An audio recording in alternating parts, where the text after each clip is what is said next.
Yes. सगळ्यांना good evening.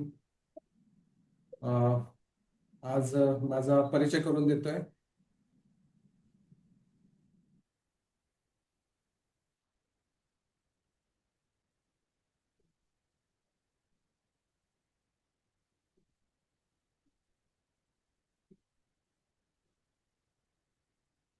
Sir unmute करा sir. Yes. आता आवाज येतोय?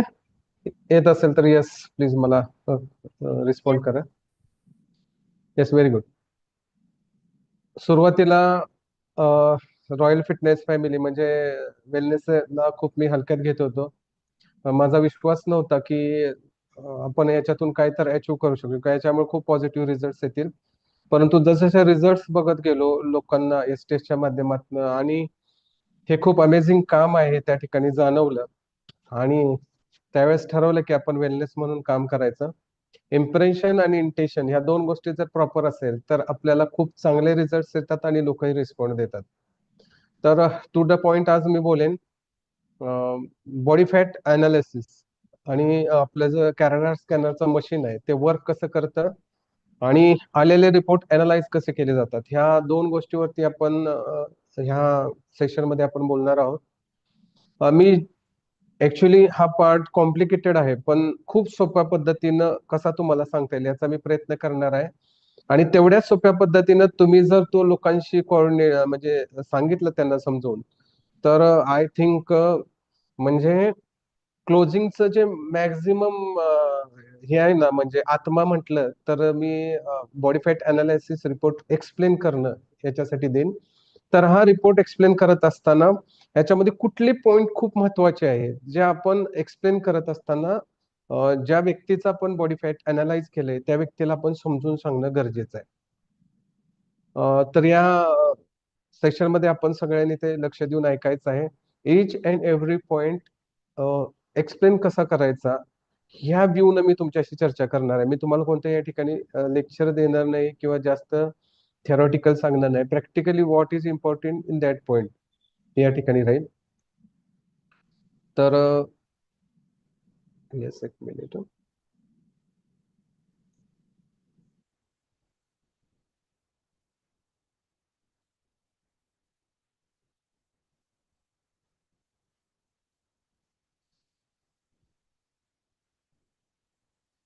हा बॉडी फॅट अनालिसिस रिपोर्टचा फॉर्मॅट आहे.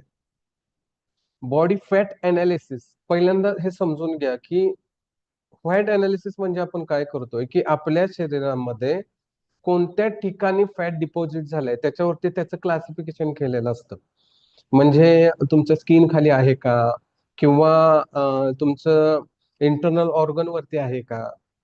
बरं, फॅट पर्सेंटेज वाढल्यानंतर काय होतं, त्याचे रेंजेस काय आहेत या ठिकाणी आपण एक्सप्लेन करू. तर जास्त वेळ न घालवता आपण डायरेक्ट पॉइंट्स येऊ. आता बॉडी फॅट अनालिसिस रिपोर्ट मध्ये काय लिहून घेणं महत्वाचं असतं हे पहिल्यांदा समजून घ्या.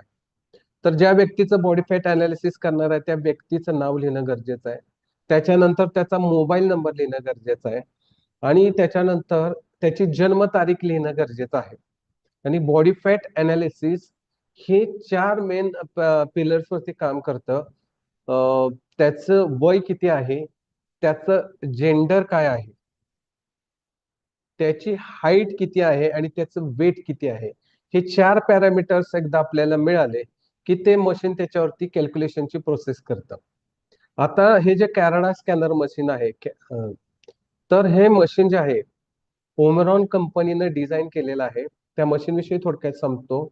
मेडिकल इन्स्ट्रुमेंट मध्ये जगातल्या top medical instrument, standard instrument बनवण्यासाठी ओमरॉन कंपनी जगप्रसिद्ध आहे. आणि या कंपनीनं बनवलेलं बॉडी फॅट अनालायझर मशीन हे कशावरती वर्क करतं, तर आपल्या बॉडीमध्ये असणारं मॉइश्चर किंवा वॉटर लेवल काय आहे. आता तुम्ही म्हणाल एखादी व्यक्ती बघा, समजा 4 लिटर पाणी प्यायले म्हणून तिच्या बॉडीमध्ये वॉटर लेवल हायड्रेशन झालं असं म्हणता येईल का. तर या ठिकाणी लक्षात घ्या की पाणी किती पिलं हे महत्वाचं नाही, ते पाणी त्या व्यक्तीच्या डिफरंट ऑर्गन्स मध्ये किती प्रमाणात स्टोअर आहे. आपल्या शरीरातला प्रत्येक vital organ more than 70% water store करतो. आता तुम्हाला हा अनुभव बऱ्याच लोकांना आला असेल की एखाद्या व्यक्तीला आपण बॉडी फॅट अनालायझर मशीनवरती उभा करतो आणि ते मशीन रिडिंगच देत नाही. मग या ठिकाणी ते मशीन खराब असतं का? तर मशीन खराब नसतं. या ठिकाणी जी व्यक्ती त्याच्यावरती उभी राहिली त्याच्या बॉडीमध्ये प्रॉपर वॉटर लेवल नाही, प्रॉपर हायड्रेशन नाहीये त्याच्या ऑर्गन्स मध्ये, पाणी स्टोअर नाही. आणि या ठिकाणी असं झाल्यानंतर पहिल्यांदा तुम्ही त्या व्यक्तीला हे समजून सांगायचं, सर हे मशीन आपलं रिडिंग दाखवत नाही, याचाच अर्थ असा आहे की आपली बॉडी डिहायड्रेट आहे.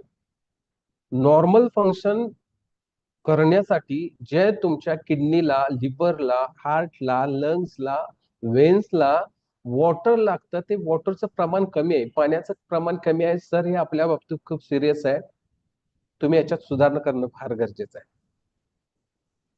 हे ज्यावेळेस तुम्ही त्याला पटवून सांगतात त्यावेळेस त्याच्यामध्ये कॅल्क्युलेशन्स चालू होतात की तपासायला आलेला वेलनेस कोच, माहिती देणारा वेलनेस कोच याला बऱ्यापैकी नॉलेज आहे. आता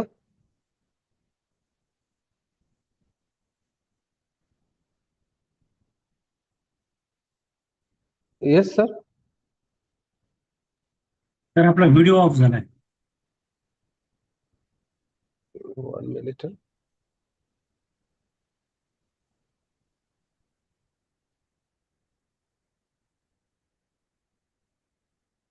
येस सर, व्हिडिओ ऑन आहे सर. Yes yes.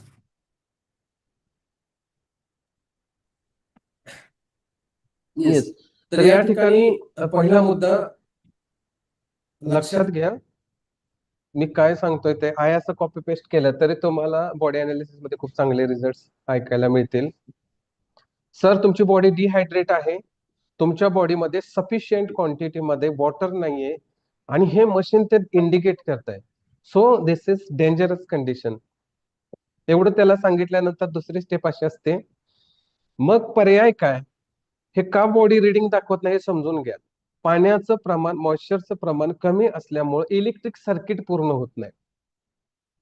त्या मशीन मध्ये खाली 4 प्लेट्स असतात, जिथं आपले टाच टच होतो आणि हातामध्ये 2 प्लेट्स असतात.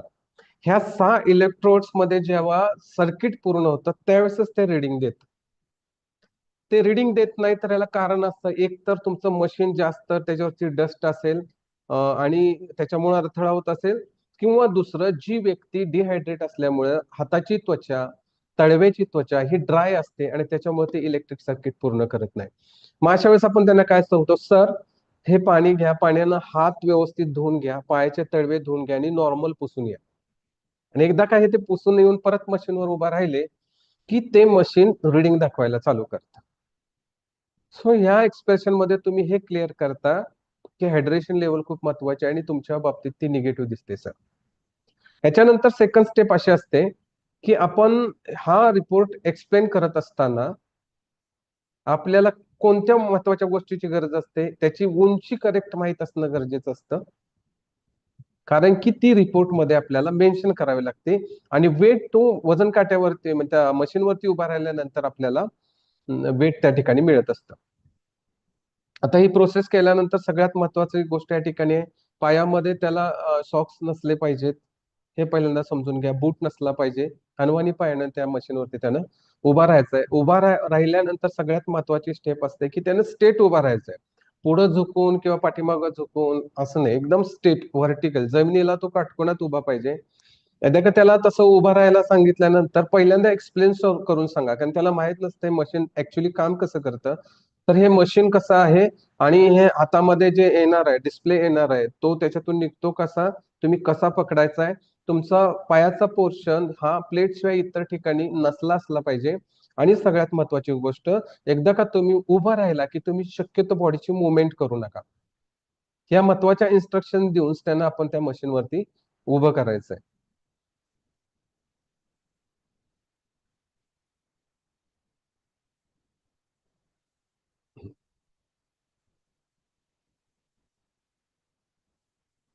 तर असं हा रिपोर्ट असतो. या ठिकाणी आपण एज लिहिणं गरजेचं आहे, इथं कुठेतरी कोपऱ्यात एज लिहून घ्या, कारण की एज मुळे वय कळतं, जेंडर कळतं त्याच्यानंतर येस, आता हे रीडिंग मध्ये आपण पहिल्यांदा बघू की पहिला कॉलम असतो तो रीडिंगचा असतो, की आपण ऍक्च्युली बॉडी अनालिसिस मध्ये कोणत्या कोणत्या पॉइंट्स वरती आपण चेकिंग करणार आहे. दुसरा जो असतो तो नॉर्मल रेंज असतो. आय थिंक स्क्रीन सगळ्यांना दिसत असेल. नॉर्मल रेंज म्हणजे ज्या व्यक्ती फिजिकली फिटनेस मध्ये आहे, ज्यांचा BMI आयडियल आहे, अशा व्यक्तींची रिडिंग ह्या कॉलम मध्ये येतात. या कॉलम मध्ये परत सब डिवायडेशन केलेलं असतं पुरुष आणि स्त्री. पुरुषासाठी बॉडी फॅट पर्सेंटेज वेगळं असतं आणि स्त्रियांसाठी वेगळं असतं. त्याच्या वेगवेगळ्या रेंज आहेत आणि त्या रेंज इंडिकेट करतात की ती व्यक्ती नॉर्मल आहे, फॅट पर्सेंटेज हाय आहे का ती रिस्क वरती आहे. तर या ठिकाणी पुढं असतं हाय रेंज किती आहे आणि त्याच्या पुढं रिस्कची रेंज किती आहे आणि त्याच्या पुढं चरबीचे प्रमाण वाढल्यानंतर शरीरामध्ये काय काय विकार येऊ शकतात याच्याविषयी डिटेल माहिती असते. आता यातला पहिला सगळ्यात VIP आणि इम्पॉर्टंट पार्ट समजून घ्या, ज्याला आपण बॉडी फॅट पर्सेंटेज म्हणतो. हे बॉडी फॅट पर्सेंटेज म्हणजे त्या व्यक्तीच्या ओव्हरऑल बॉडीवरती किती प्रमाणात फॅट आहे हे एक्सप्लेन करून सांगतो. एखाद्या व्यक्तीनं जर ठरवलं भविष्यात की माझ्या शरीरामध्ये फॅट नको आहे, मी 0 फॅट बॉडी करणार, तर अशी व्यक्ती जगू शकणार नाही. कारण आपल्या शरीराला आवश्यक असणारे fat soluble vitamins A, D, E आणि K हे विटॅमिन्स फक्त चरबीमध्ये विरघळतात आणि ते सफिशियंट क्वांटिटी म्हटलं तर पुरुषांसाठी 17% पाहिजे. ज्या वेळेस 17% शरीरावरती चरबीचं प्रमाण असेल त्यावेळेस हे VIP व्हायटल व्हायटॅमिन्स बॉडीमध्ये ऍब्सॉर्ब होणार आहे. जर हे नसेल तर ती व्यक्ती जगू शकणार नाही. थोडासा विचार करा, ज्या व्यक्ती वीक आहेत, कोणत्या तर कारणामुळे आजारी पडलेल्या आहेत, इव्हन कॅन्सर सारखा असेल आणि अशा व्यक्तीच्या शरीरामध्ये फॅट पर्सेंटेज अप्रोप्रिएट क्वांटिटीमध्ये नसतं, अशा वेळेस त्यांच्या हाडाला स्किन चिटकायला येते आणि मग तुम्ही डोळ्यापुढे इमेज करा की फॅट जर नसेल तर शरीर कसं होईल. सो या ठिकाणी सगळ्यात महत्वाचा पार्ट असा आहे की टोटल बॉडी फॅट पुरुषांच्या बाबतीत 17% पाहिजे आणि स्त्रियांच्या बाबतीत 24% पाहिजे. स्त्रियांना अपत्य जन्माला घालायचं असतं आणि त्याचं संगोपन करायचं असतं आणि त्यांचं ओव्हरऑल बॉडी स्ट्रक्चर मध्ये फॅट पर्सेंटेज निसर्गाने जास्त ठेवलेला आहे. ओके, तर ही नॉर्मल रेंज आहे. त्याच्यानंतर जी रेंज येते ती high range. High range indicate करते की 20 ते 25 पर्यंत जर रिडिंग आली पर्सेंटेज मध्ये तर त्या व्यक्तीचं ओव्हरऑल बॉडी फॅट पर्सेंटेज आहे ते हाय लेवल आहे आणि एकदा का 25 क्रॉस केलं की ती रिस्क लेवलला आहे. आता या ठिकाणी एक मी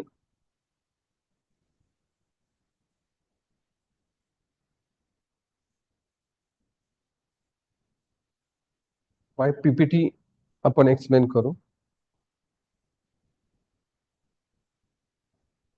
येस,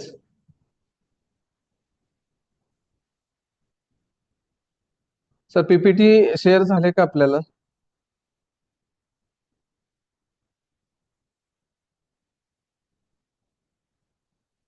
ओके, एक मिनिट परत एकदा शेअर करतो. प्रॉपर PPT शेअर झाली नाहीये.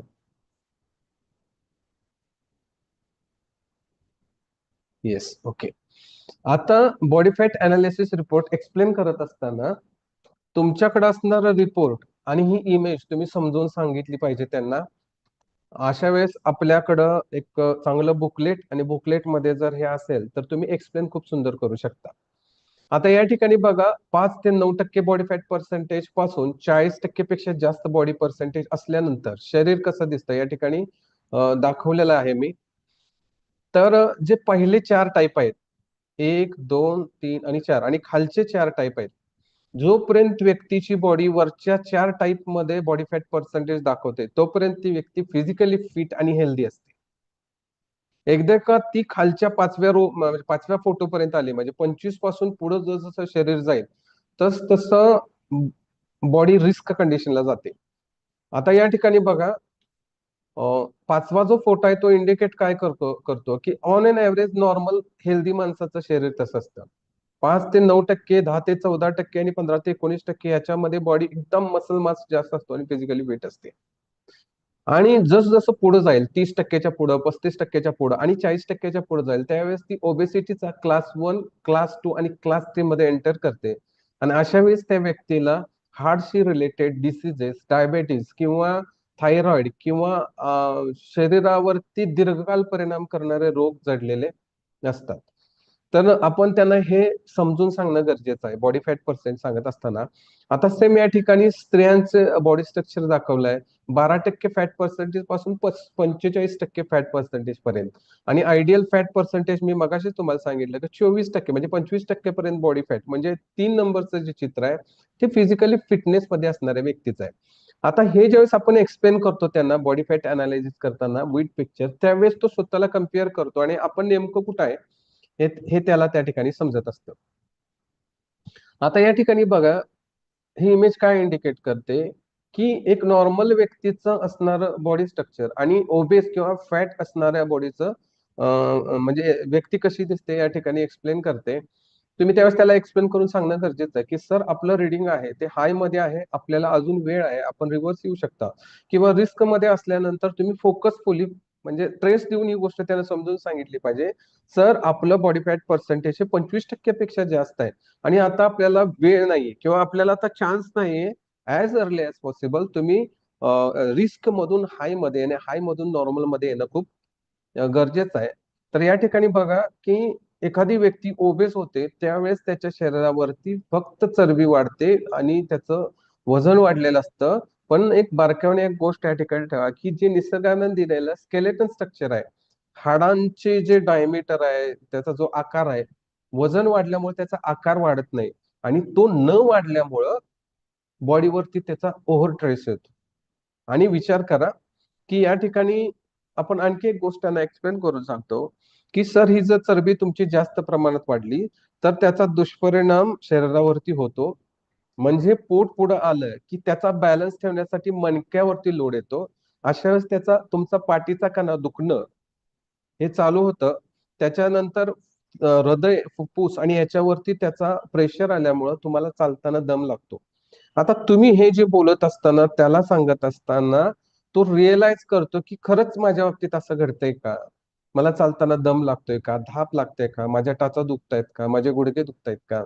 आणि या ठिकाणी आपण त्याला त्याच्या मनामध्ये सबकॉन्शियस माइंडला ट्रीट करतो अनालिसिसच्या माध्यमातून की सर हे सगळं जे इफेक्ट व्हायला लागलाय ना तुमच्या शरीरावरती, हा तुमची बॉडी रिस्क मध्ये आहे म्हणून व्हायला लागलाय. त्याच्यानंतर सगळ्यात महत्वाचा आणि व्हीआयपी पार्ट म्हणजे तुमच्या बॉडी फॅट अनालिसिसचा आत्मा जर म्हटलं तरी चालेल की व्हिजरल फॅट पर्सेंटेज काय आहे. तुम्ही त्याला एक्सप्लेन करत असताना हे सांगा की सर तुमच्या बॉडी फॅट पर्सेंटेज रिस्क मध्ये आहे हे मी समजू शकतो, पण जर व्हिजरल फॅट काउंट तुमचा जास्त आला तर तुम्ही सावध होणं फार गरजेचं आहे, अतिशय महत्वाचं आहे. तर व्हिजरल फॅट म्हणजे काय हे त्याला पहिल्यांदा समजून सांगणं गरजेचं असतं.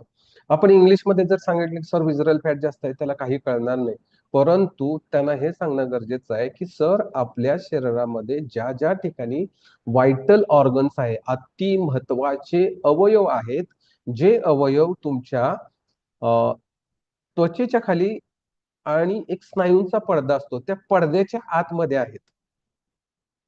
आणि याच्यावरती जर फॅट पडलं तर तुम्ही डेंजर झोन मध्ये जाऊ शकता सर. याला त्या ठिकाणी आपण एक्सप्लेन करून सांगू शकतो. नॉर्मल व्यक्तीचं असणारं बॉडी फॅट पर्सेंटेज स्क्रीन मध्ये तुम्हाला दिसतंय आणि त्याच्यानंतर ओबेस व्यक्तीचं कसं आहे हे त्याला चित्राच्या माध्यमातून समजून सांगतो. आणि या साईडला जे चित्र आहे ते इंटेस्टाईन आहे आणि इंटेस्टाईन्स वरती आतड्यांवरती चरबी साठल्यानंतर ते कसं दिसतंय बघा. आतड्यांना जेवल्यानंतर एक रिदमिक मुवमेंट असते, त्याला बाउल फंक्शन म्हणतात. म्हणजे आपल्या शरीरामध्ये आतड्यांची टोटल लांबी 70 फूट आहे आणि एका विशिष्ट वलय पद्धतीने ते आपल्या शरीरामध्ये असे स्ट्रक्चर तयार केलेलं असतं. तुम्ही एखादा घास खाल्ल्यानंतर याच्यामध्ये मुवमेंट चालू होते, परंतु जर व्हिजरल फॅट इंटेस्टाईन मध्ये जास्त असला तर ही मुवमेंट नॉर्मल होत नाही आणि अशा व्यक्तींचं घुसळण्याची प्रक्रिया प्रॉपर न झाल्यामुळे पचन व्यवस्थित होत नाही आणि त्यांना कॉन्स्टिपेशन, बद्धकोष्ठतेचा प्रॉब्लेम यायला चालू झालेला असतो, पोटामध्ये गॅसेस व्हायला चालू झालेले असतात. आणि या ठिकाणी तुम्ही जर त्याला समजून सांगितली सर तुम्हाला कॉन्स्टिपेशनचा त्रास असेल, तुम्हाला इतर तो सांगायला चालू करतो आणि हे एक्सप्लेन करत असताना तुम्ही काय एक्सप्लेन करताय, तुम्हाला किती नॉलेज हे महत्वाचं नाही, तर त्या ठिकाणी तो कसा कोरिलेट करतोय, तो कसा त्याचा प्रॉब्लेम सॉल्वतोय आणि तो प्रॉब्लेम सोल्युशन साठी तुम्ही त्याला कसं एक्सप्लेन करू शकता, हा पार्ट खूप महत्वाचा आहे. जर तुम्ही बॉडी अनालिसिस एक्सप्लेन करत असताना ती व्यक्ती जर बोलण्याच्या मोडच असेल, तर तुम्ही ऐकण्याच्या मोडमध्ये येणं खूप गरजेचं आहे. ओके, तुम्ही ऐकण्याच्या मोडमध्ये येऊन त्याला हे पटवून द्या की हे कसं कोरिलेट करायला लागलंय. त्याच्यानंतर दुसरा सगळ्यात महत्वाचा व्हायटल ऑर्गन आहे हार्ट आपला, आणि त्यांना हे समजून सांगायचा की सर आपला विजरल काउंट खूप जास्त आहे,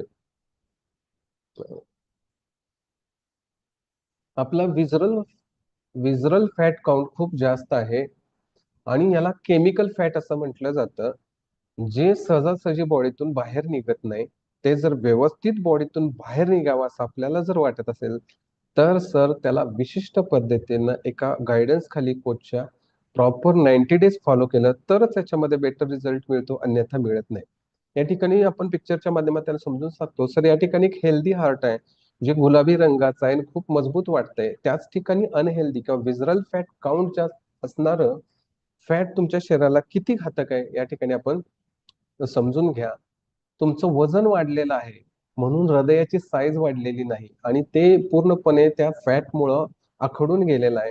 अशा वेळेस सर तुमचा हार्ट नॉर्मल धडकते आणि जे जर नॅचरल वेनं स्पीडनं धडकायचं असेल तर पहिल्यांदा हा विजरल फॅट आपल्याला कमी करावणं आवश्यक आहे. सर तुम्ही अजूनही जर दुर्लक्षित राहाल किंवा मी जे सांगतोय ते सिरियसली आपण ऐकत नसाल, तर हेच विजरल फॅट कालांतरानं रक्तवाहिन्यांच्या आतल्या बाजूला स्टोअर व्हायला चालू होतं.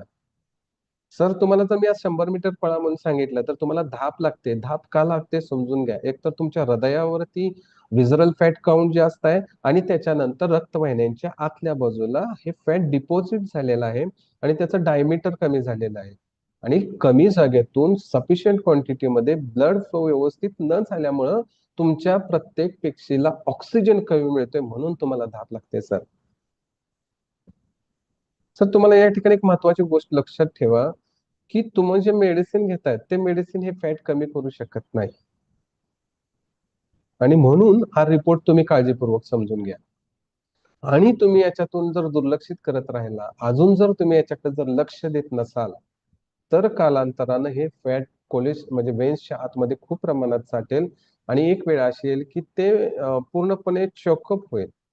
अशा वेळेस तुमच्याकडे दोनच ऑप्शन राहतील. पहिला ऑप्शन असेल तिथं जाऊन अँजिओप्लास्टी करणं, ते पण वेळेत पोहोचला तर, नाहीतर सांगू शकत नाही किती फास्ट मेडिकल फॅसिलिटी आपल्याला मिळेल. त्यामुळे सर अजूनही वेळ आपल्या हातात आहे. तुमचं रिपोर्टचं रीडिंग हे रिस्कवर दाखवतंय. आता त्याच्या रेंजेस काय आहेत एकदा मी एक्सप्लेन करून झालं की मी तुम्हाला समजावून सांगेन. आता हे इमेज काय इंडिकेट करतं? मेंदू, डोळ्याचा रेटिना, लिव्हर, किडनी, हार्टचा, परत हाडांचं स्ट्रक्चर, परत सांधे, या सगळ्यावरती ह्याचा खूप मोठा विपरीत परिणाम होत आहे. या ठिकाणी आपण त्यांना समजून सांगणं गरजेचं आहे. आता हे जे आपण सांगत असतो ते खूप सिरियसली आणि इंटेन्सिली त्याला समजून सांगा. तुम्ही वाचून दाखवलं, आकडे वाचून दाखवले तर त्याला समजणार नाही. याचा इम्पॉर्टन्स काय आहे सर, हे जर असं केलं नाही तर आपल्या बाबतीत काय होऊ शकतं हे पहिल्यांदा समजून सांगणं खूप गरजेचं आहे. आता या ठिकाणी बघा की विजरल फॅट केमिकल फॅट असतं, शरीरासाठी हार्मफुल असतं आणि शरीरामध्ये जे काय भविष्यात लॉंग लाईफ डिसऑर्डर्स होणार आहे, डिसीज येणार आहे, त्यासाठी रिस्पॉन्सिबल असतं असं सांगा. पुरुषांसाठी 5% ते 60% पर्यंत आवश्यक असतं, तर स्त्रियांमध्ये हे विजरल फॅट 7% असणं गरजेचं आहे. एकदा का याच्यावरती काउंट गेला म्हणजे हायला म्हणजे 14च्या वर जर रेडिंग दाखवलं तर त्यांना सांगा सर तुमचं शरीर आता विजरल फॅटच्या बाबतीत हाय वरती चाललेलं आहे. आपल्याकडे अजून वेळ आहे सर, थोडासा प्रयत्न केला आणि प्रॉपर जर तुम्ही जॉईन केलं, कोचच्या गायडन्स खाली डाएट प्लॅन वगैरे फॉलो केला तर तुम्ही रिव्हर्सला येऊ शकता. हे हायच्या रेंजच्या बाबतीत सांगू शकतो. आणि हीच गोष्ट आपण त्यांना रिस्क जर रिडिंग असेल तर खूप काळजीपूर्वक समजावून सांगा. कारण की अशा व्यक्तींकडे फारसा वेळ राहिलेला नसतो. त्यांना भविष्यात कधीही आणि काही होऊ शकतं. याची फक्त त्याला तुम्ही जाणीव करून देणं खूप गरजेचं आहे. त्याच्यानंतरचा जो सगळ्यात महत्वाचा पार्ट येतो, जसं सोनंच शुद्ध आहे, चांगलं आहे, स्टँडर्ड आहे की नाही, जसं कॅरेटमध्ये मोजलं जातं, साखर किलोमध्ये मोजली जाते, दूध असेल तर लिटरमध्ये मोजलं जातं, तसं तुमचं शरीर चांगलं आहे का नाही, बेस्ट आहे का नाही, हे मोजण्यासाठी बॉडी मास इंडेक्स हा इंडेक्स आहे, म्हणजे इंडिकेटर आहे. हा या ठिकाणी समजून सांगणं गरजेचं आहे. आता ऍक्च्युली बॉडी मास इंडेक्स म्हणजे काय ते आपण परत एकदा पीपीटीच्या माध्यमातून बघू. येस,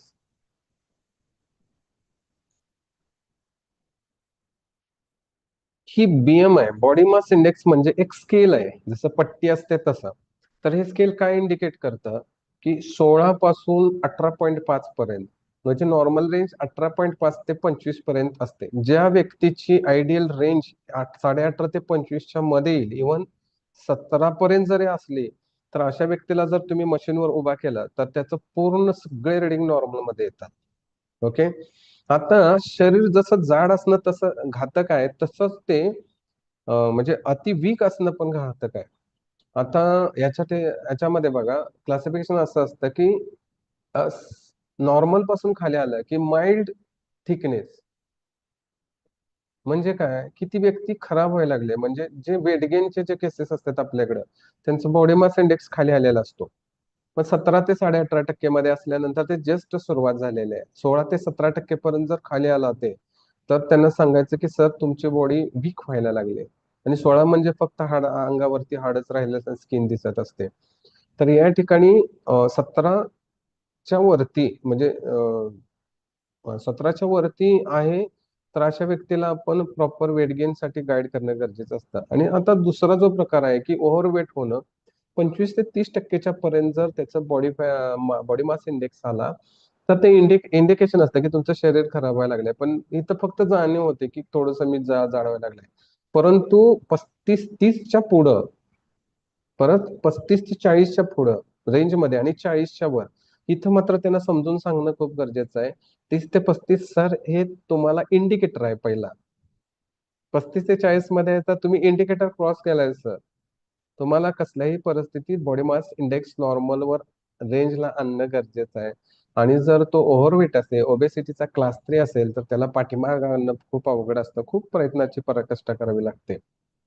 तर हा नेमकी तो बॉडी मास इंडेक्सच्या कोणत्या रेंजमध्ये आहे हे एकदा त्यांना समजून सांगा, आणि काय होऊ शकतं तुम्हाला भविष्यात याची जाणीव करून द्या. तर या ठिकाणी त्याचा फॉर्म्युला हे दिलाय, बीएमआय बरोबर बॉडी मास भागिले हाईट इन मीटर स्क्वेअर, असं त्याचं फॉर्म्युला आहे. ओबेसिटी आता याच्या ठिकाणी सांगितलं की इथं म्हणजे नॉर्मल रेंज काय आहे आणि बॉडी वेट डेफिसिट काय आहे, आता जे तुम्हाला एक्सप्लेन केलं तेच या ठिकाणी सांगितलेलं आहे. आता बॉडी मास इंडेक्स एकदा का त्यांना तुम्ही छानसं समजून सांगितलं आणि त्यांच्या लक्षात आलं की बॉडी मास इंडेक्स हा शरीरामध्ये महत्वाचा काय आहे आणि ओबेसिटीचे कोणते क्रायटेरिया पार करतो आणि सिरियस केसेस मध्ये आपल्याला भविष्यात काय त्रास होऊ शकतो, हे एकदा त्यांना आपण समजून सांगितलं की अनालिसिसच्या बाबतीत ती व्यक्ती पॉझिटिव्ह पण होते आणि सिरियसली विचार करायला चालू करते. आता याच्यानंतरचा जो पार्ट येतो रिपोर्ट अनालिसिस मधला, तो आहे रेस्टिंग मेटाबॉलिक रेट. आता या ठिकाणी एक गोष्ट समजून घ्या. 1 मिनिट.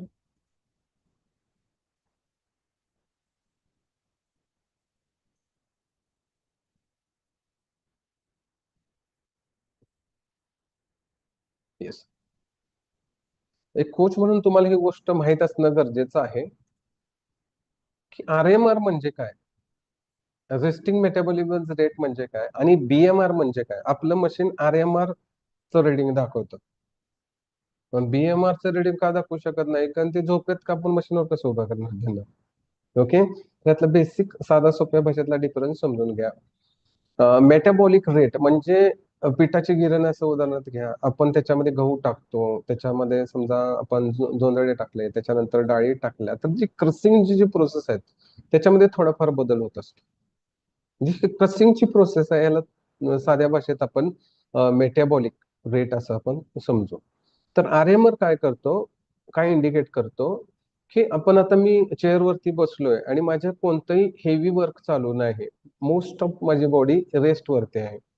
म्हणजे माझ्या शरीरामध्ये आता मी तुमच्याशी बोलतोय म्हणजे मिनिमम मुवमेंट होते. ओके. आणि अशा वेळेस जे रिडिंग आपण घेतो मशीनच्या माध्यमातून त्याला रेस्टिंग मेटाबॉलिझम रेट म्हणतात. आता मी तुम्हाला बोलताना दिसतो हे लाईव्ह दिसते, परंतु मी तुम्हाला बोलत असताना माझ्या बोलण्यासाठी लागणारी एनर्जी शिवाय माझ्या हृदयाची धडधड, फुफ्फुसांचं आकुंचन पावणं, प्रसरण पावणं, मेंदूमध्ये काय हालचाली आणि माझ्या पूर्ण शरीरातून रक्तप्रवाह मोमेंट कंडिशन मध्ये असणं, याच्यासाठी सुद्धा एनर्जी लागते. ही जी एनर्जी प्रोव्हाइड करायचं जे काम असतं आणि ते मोजलं जातं रेस्टिंग मेटाबॉलिक रेट मध्ये. आता बेसल मेटाबॉलिक रेट मध्ये काय होतं, ह्यातला जो दुसरा पार्ट मी सांगितला, तुम्ही संध्याकाळी शांत झोपी गेलेला आहे, अशा वेळेस तुमच्या शरीराची कोणतीच हालचाल होत नाही, परंतु तुमच्या शरीरामध्ये काहीतरी मुवमेंट चाललेले असतात. आता जसं सांगितलं तुम्हाला की फुफ्फुसचं म्हणजे पंपिंग म्हणजे आकुंचन प्रसरण पावणं चालू आहे, हृदयाची धडधड चालू आहे, हृदय पंपिंग करत असणार, हृदयामध्ये प्रत्येक पेशीपर्यंत आपला रक्तप्रवाह होत आहे, प्रत्येक पेशीमधल्या मायटोकॉन्ड्रियामध्ये ऑक्सिडेशनची प्रोसेस चालू आहे, ज्याच्यामुळे एनर्जी निर्मिती होत आहे. हे न कळत आपल्या शरीरामध्ये चाललेलं असतं, परंतु ह्या कंडिशनमध्ये आपण पूर्णपणे रेस्टिंग किंवा झोपलेलं असतं. याला बेसल मेटाबॉलिक रेट म्हणायचं. आणि रेस्टिंग मेटाबॉलिक रेट म्हणजे तुम्ही मिनिमम तुमच्या बॉडीची मुवमेंट होत असते, जे आपल्याला व्हिज्युअलाइज होत असते. ओके. तर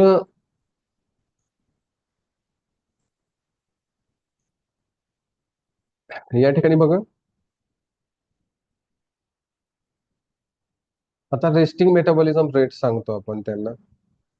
आता एक पहिल्यांदा समजून घ्या, एखादी व्यक्ती नॉर्मल फंक्शन करण्यासाठी त्याला 1400 कॅलरीज लागतात असं आपण समजू. परंतु ती व्यक्ती 1400 कॅलरीज पेक्षा जवळजवळ 2000 कॅलरीजचा फूड इंटेक करते. म्हणजे हाय कॅलरीज फूड खाते. अशा वेळेस काय होतं, 1400 लागतात परंतु तुम्ही 2000चा इंटेक करताय, म्हणजे 600 कॅलरीज रोज सरप्लस होते बॉडीमध्ये आणि गरजेपेक्षा जास्त तुम्ही हे जे खाता कार्ब्स, त्याचं परत फॅटमध्ये डिपॉझिशन होतं. ओके. आता हा उष्मांक असतो, रेस्टिंग मेटाबॉलिझम रेटची रेंज काय आहे, तर पुरुष असेल ते 18 ते 2000 पर्यंत.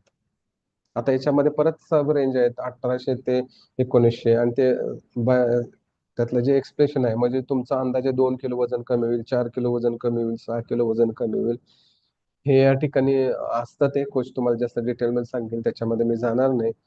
फक्त हे समजून घ्या, रेस्टिंग मेटाबॉलिझम रेट ह्या रेंज मध्ये असणं गरजेचं आहे. जे 1800 1700च्या आत येतात त्यांना तुम्ही सांगायचं की सर तुम्ही जे खाताय ना ते युटिलाइज जास्त होणार नाही आणि तुमची बॉडी जास्त स्टोअर करायला चालू करायला आणि तुमचं वेट गेन होईल.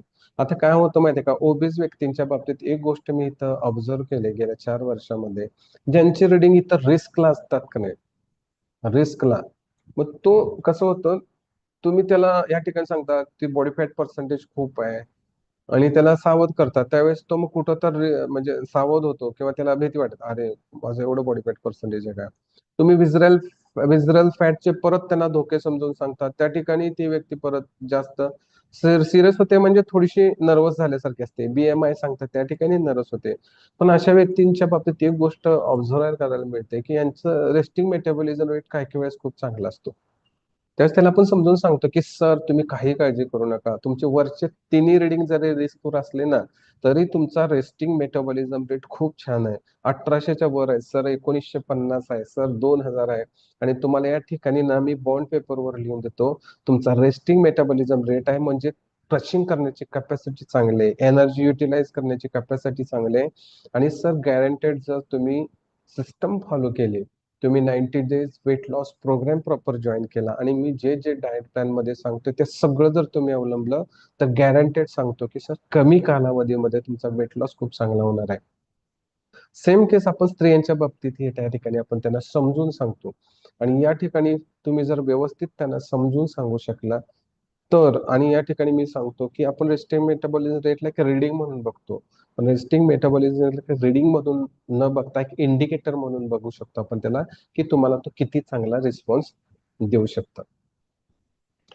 याच्यानंतर सगळ्यात महत्वाचा पार्ट येतो की तुम्ही ज्या वयाचा आहात त्या वयाच्या दिसता का नाही. ओके, तुम्ही जर ज्या वयाचे आहात त्या वयाचे दिसत नसाल, तुमचं वय जर जास्त दाखवसाल ऍक्च्युअल एज पेक्षा, तर तुमचं पेशींचं वय काय, म्हणजे तुमचं ऍक्च्युअल क्रोनॉलॉजिकल एज काय आणि बायोलॉजिकल एज काय या ठिकाणी आपण समजून सांगणं खूप गरजेचं असतं. आपण पीपीटी थ्रू जाऊ म्हणजे तुम्हाला जास्त ते क्लिअर कट समजेल.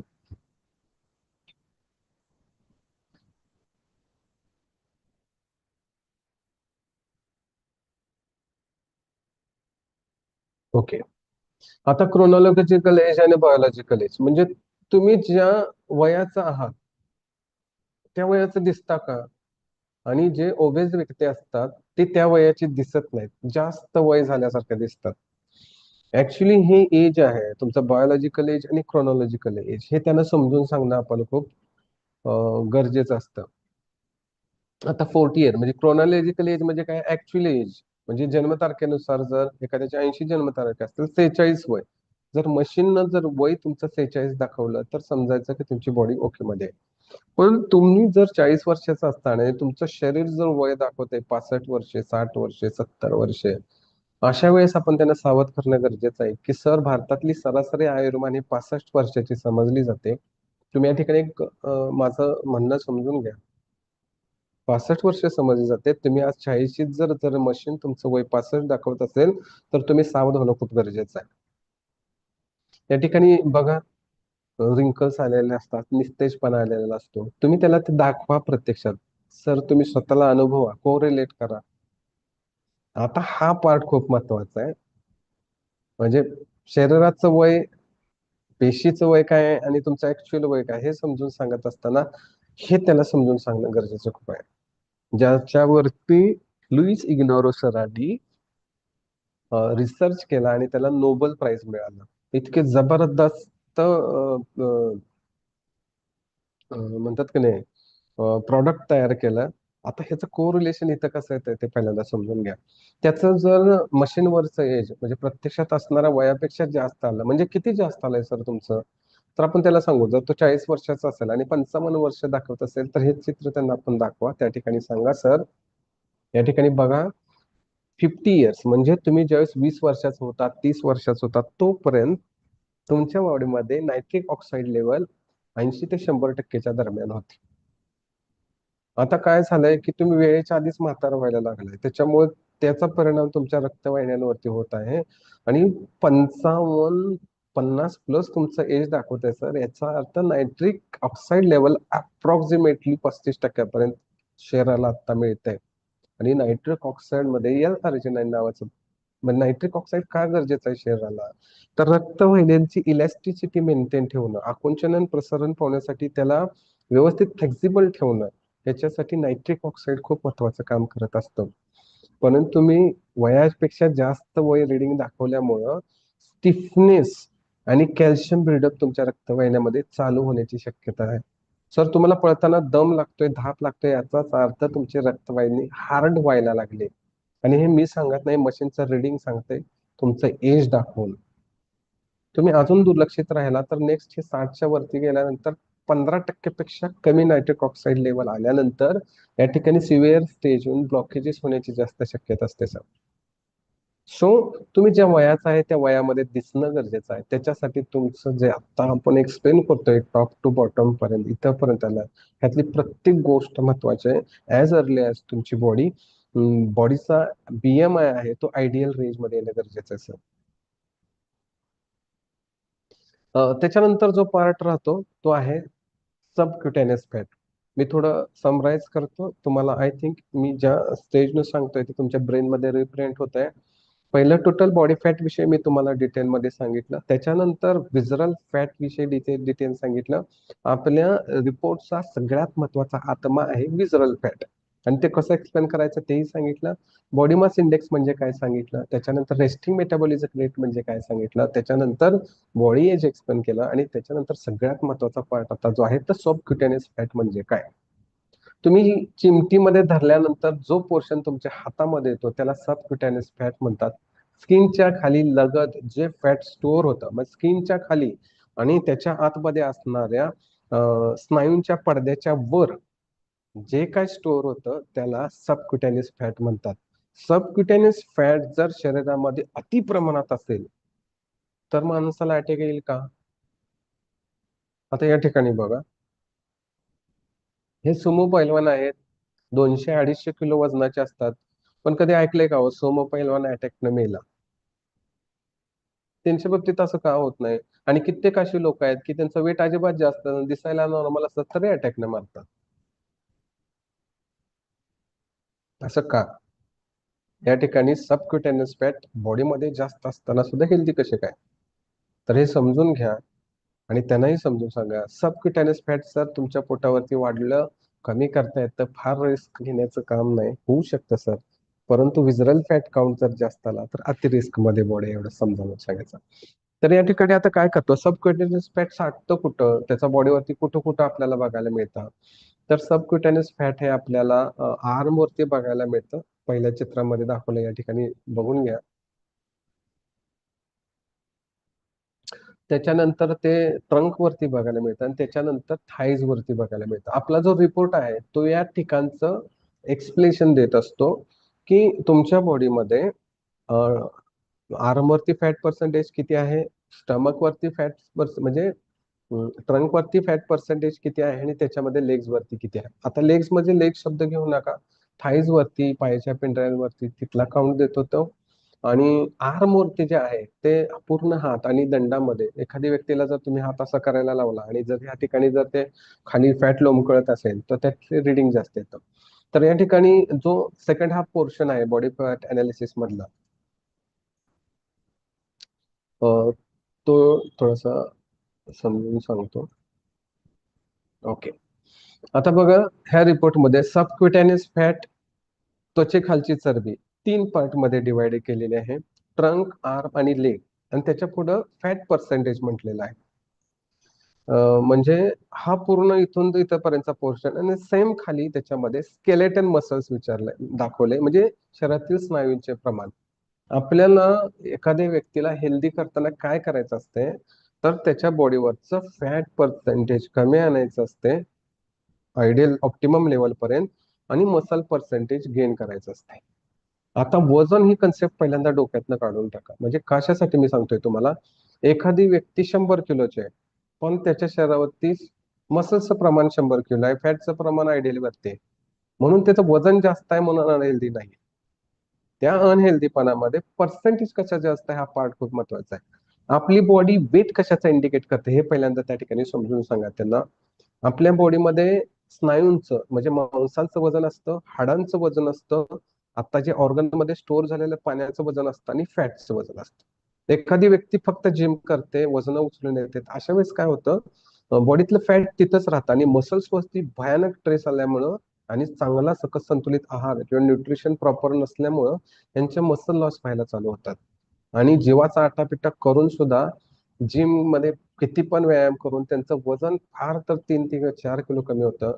आणि या ठिकाणी सगळ्यात मोठा धोका असा असतो की फॅट तिथं राहून मसल्स कमी झाल्यामुळे अशा व्यक्तींना विकनेस यायला चालू झालेला असतो. अशा व्यक्ती वीक झालेल्या असतात. ओके, मग या ठिकाणी तुम्ही त्यांना ते समजून सांगणं खूप गरजेचं आहे की सर या ठिकाणी बघा, आता पोटावरती चरबीचं प्रमाण किती पाहिजे, पुरुषांना 15% पाहिजे आणि स्त्री असेल तर 20% पाहिजे.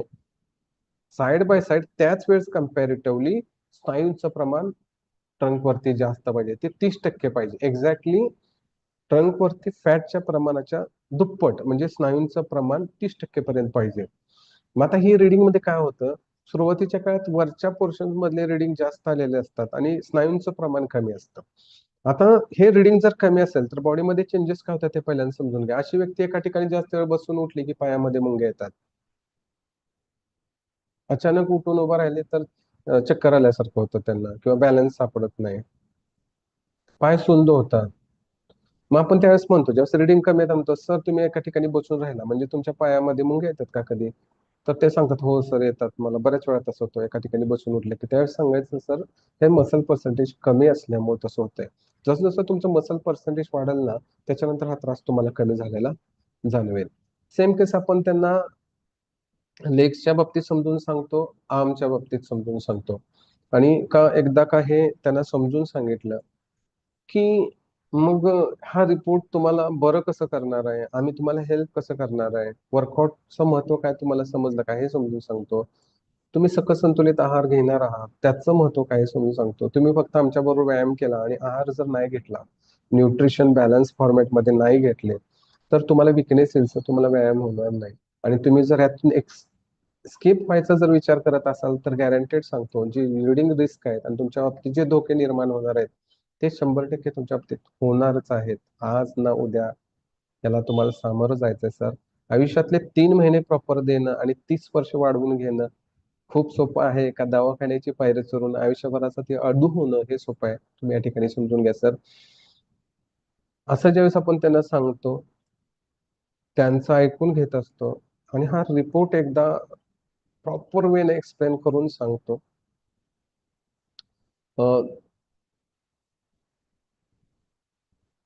आणि हा रिपोर्ट आपण त्यांना प्रॉपर वेने एक्सप्लेन करून सांगतो. त्याचे सायन्स फॅक्ट काय आहे, बॉडीवरती रिडिंग काय इम्पॅक्ट करतं आणि कशा पद्धतीनं तुम्हाला ते व्यवस्थित करून घेऊ शकता. हे एकदा सांगितलं की ती व्यक्ती, माझा अनुभव सांगतो, ऑफिसमध्ये येऊन बॉडी अनालिसिस केलेल्या 10 व्यक्तीपैकी आतापर्यंत किमान 7 व्यक्ती तर क्लोज पण होतात, वर्कआउट पण जॉईन करतात आणि बेटर रिझल्ट पण काढतात.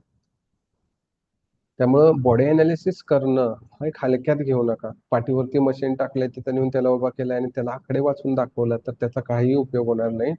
त्यातला प्रत्येक आकडा तुम्हाला काय एक्सप्लेन करून सांगतोय आणि त्या प्रत्येक प्रॉब्लेमला एक वेलनेस कोच म्हणून मी कसा तुम्हाला मदत करू शकतो, ह्या 2 गोष्टी जर तुम्ही व्यवस्थित त्याला समजून सांगितल्या, तर तुम्हाला गॅरंटेड सांगतो की ती व्यक्ती आपल्याशी जॉईन होते, त्याच्या शरीरामध्ये चांगलं ट्रान्सफॉर्मेशन करून आणते आणि आयुष्यभरासाठी ते आपला सदस्य पण होते. So body fat analysis machine काय असतं, कशा पद्धतीनं काम करतं, फॅटचे प्रकार काय आहेत, कोणतं फॅट कुठं असतं आणि शरीराला किती घातक असतं, या ठिकाणी मी तुम्हाला एक्सप्लेन केलेलं आहे. आय थिंक मी आता जे तुम्हाला बॉडी फॅट अनालिसिस विषयी समजून सांगितलं ते सगळ्यांना समजलं असेल, अशी मी आशा व्यक्त करतो. आणि आज आपल्या टीमनं मला हा पार्ट दिला आणि एक्सप्लेनेशन करून सांगण्याची संधी उपलब्ध करून दिली, त्याबद्दल सरांचा, ऑर्गनायझेशन सगळ्यांचा मनापासून धन्यवाद.